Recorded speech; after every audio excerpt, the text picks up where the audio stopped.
Welcome students. We are back with another lesson.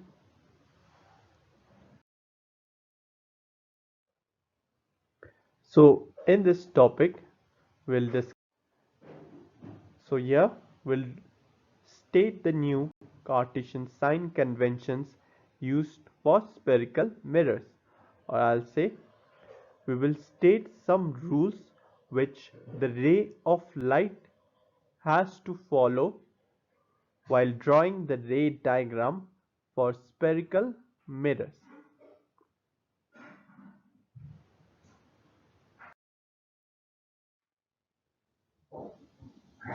So the first rule states all ray diagrams are drawn with the incident light traveling from left to right. So according to this rule, the light which is incident on a concave mirror, this is your mirror. This mirror can be your concave or it can be your convex. For our simplicity, let us consider a concave mirror. This Mn is your concave mirror. So whenever a light is incident on this concave mirror, it from left towards right. Fine. So if you draw a light which propagates from right to left, then this will be wrong. Fine. So according to this convention, the light should always left towards right. Fine.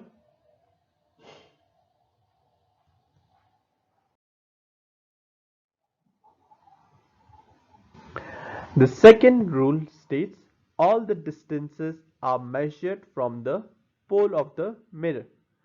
So again let us consider a concave mirror. This Mn is your concave mirror. If this is a concave mirror, then this mirror has a center. This center is known as your pole and it is denoted by P. Now on this principal axis, this line x dash which passes through the pole is known as your principal axis. Fine. On this principal axis, let us consider a point A. Fine. So now suppose if you are asked to measure this distance. Now to measure this distance, what we will start from the point P, or we'll start from the pole P, and then we will slowly move towards the point A. So how will we measure this distance? P A. Similarly, let us consider one more point on this principal axis B. Fine, this is your point B. Now if you want to measure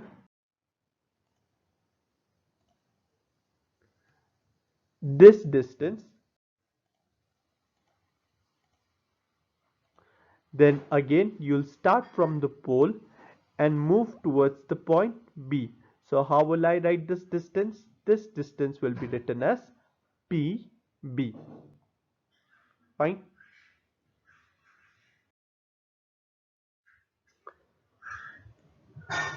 Coming to our third rule.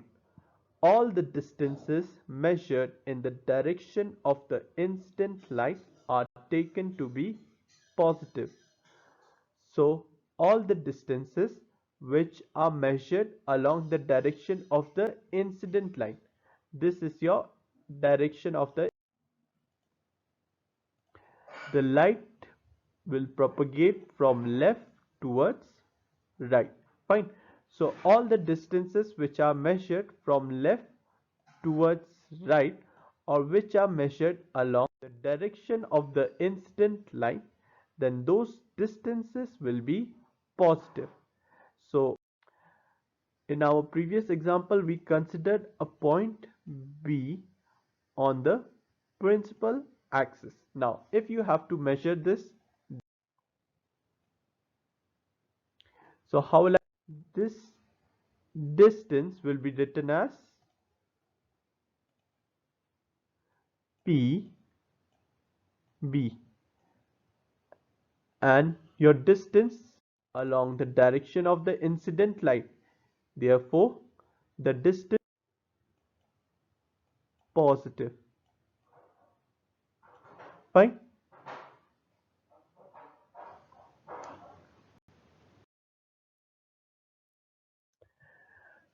The next rule states all the distances are measured in the opposite direction of the incident light are taken to be negative.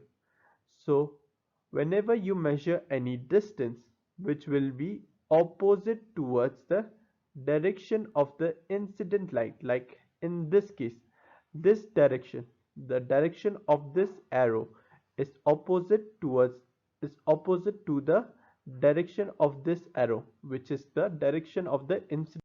If you measure a distance from right to left, then in that case the distance measured will be negative. Right? So let's take an example. Suppose this point is A. This distance P A, and our PA we have measured opposite to the direction of the incident light, or I'll say we have measured from right to left. Therefore, this distance negative. Fine.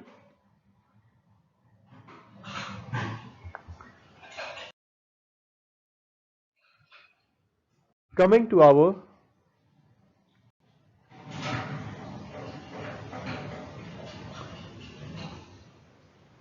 fifth law, heights measured upwards and perpendicular to the principal axis are taken positive. So this line represents your principal axis. So whenever we measure any distances in the upward direction, like suppose consider this direction AB, this is measured in the upward direction. It is perpendicular. Perpendicular means the angle between this arrow AB and the principal axis, this line should be how much? 90 degree. This is your perpendicular. So whenever you which is in the upward directions and perpendicular to the principal axis, in that case such distance will be taken as positive. Fine. So in our the distance AB will be positive. Fine.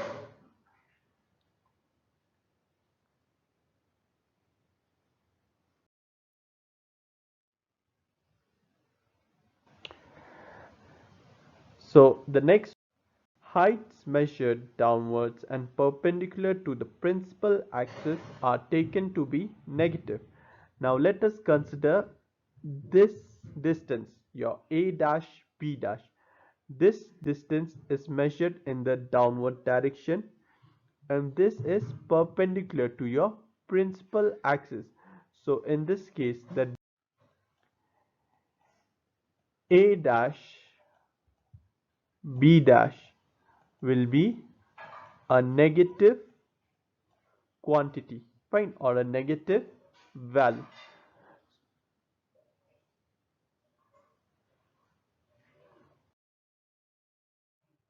So let us summarize. The first rule states that the direction of the incident light propagate from left to right. The second rule, all the distances should be measured from the pole. If I have to measure this distance, I will write PF. If I have to measure this distance, I will write okay, this distance is PF and this distance is PC.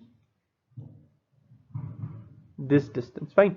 Similarly, for your convex mirror, this distance is PF and this distance is PC. Fine. The distances should be measured.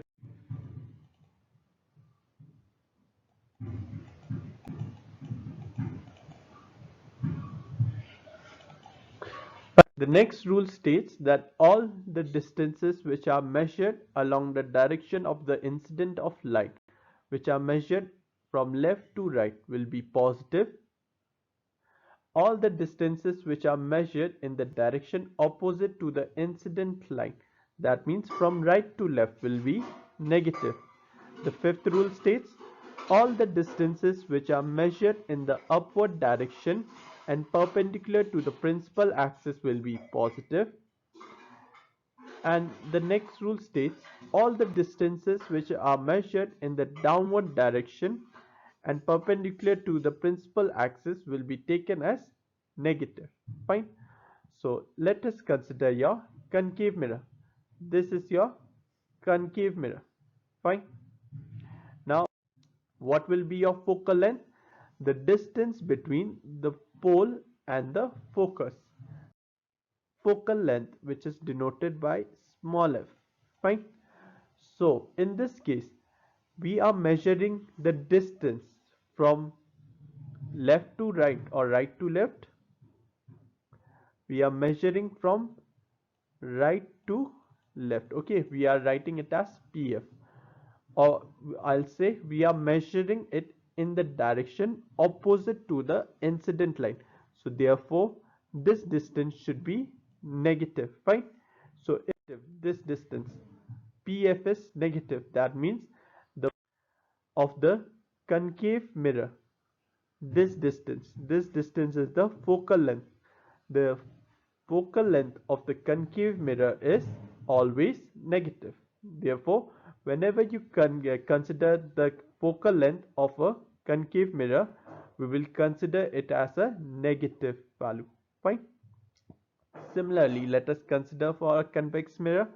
Suppose this is your convex mirror. Fine. The focal length, that means the distance between the pole and the focus, f.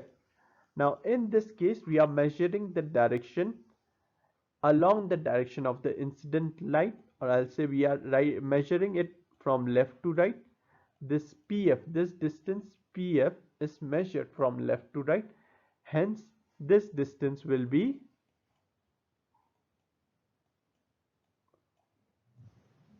positive. Therefore, the focal length of the convex mirror is always positive.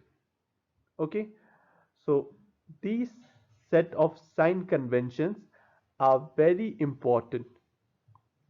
They help us to solve a numericals. Fine. So if you have any confusion in any of this sign convention, please don't hesitate to ask. I will re-explain it to you again. Fine.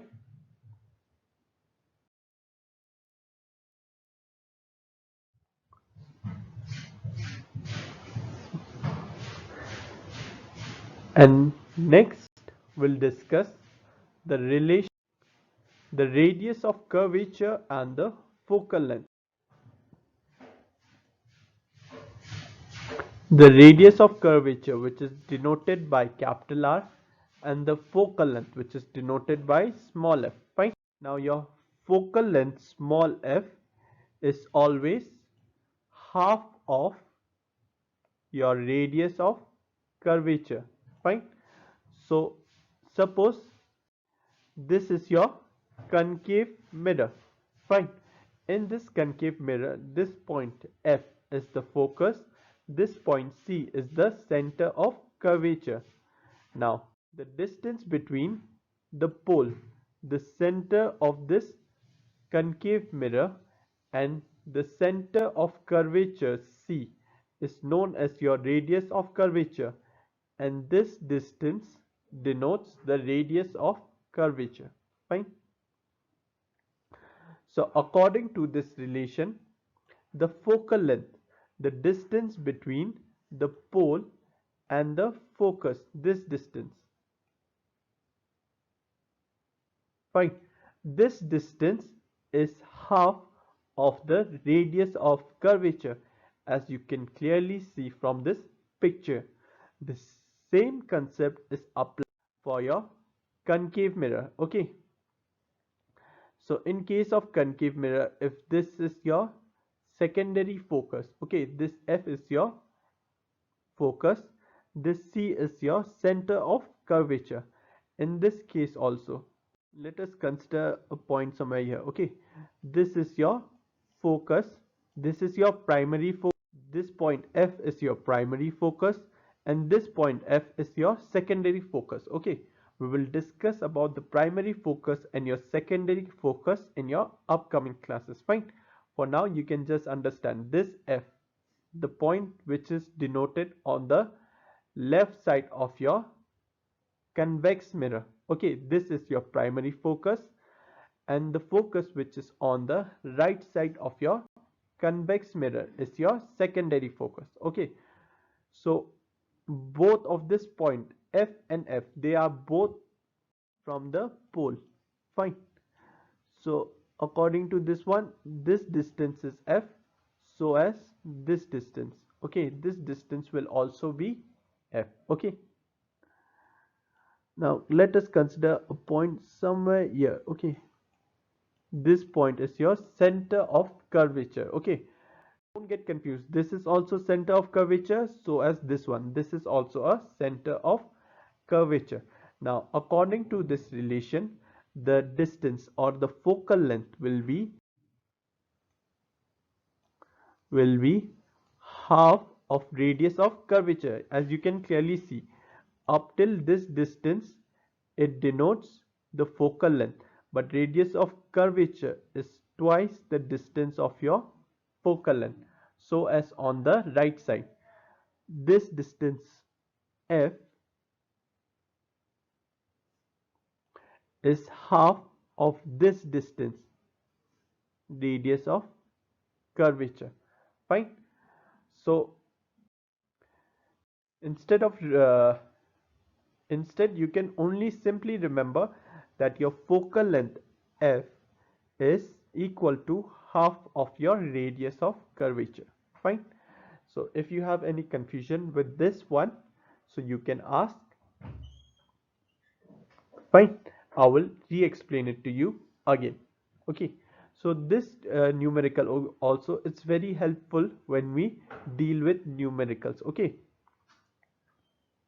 Fine.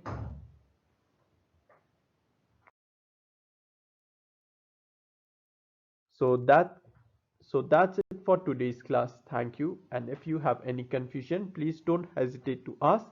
I will re-explain it to you again. So thank you.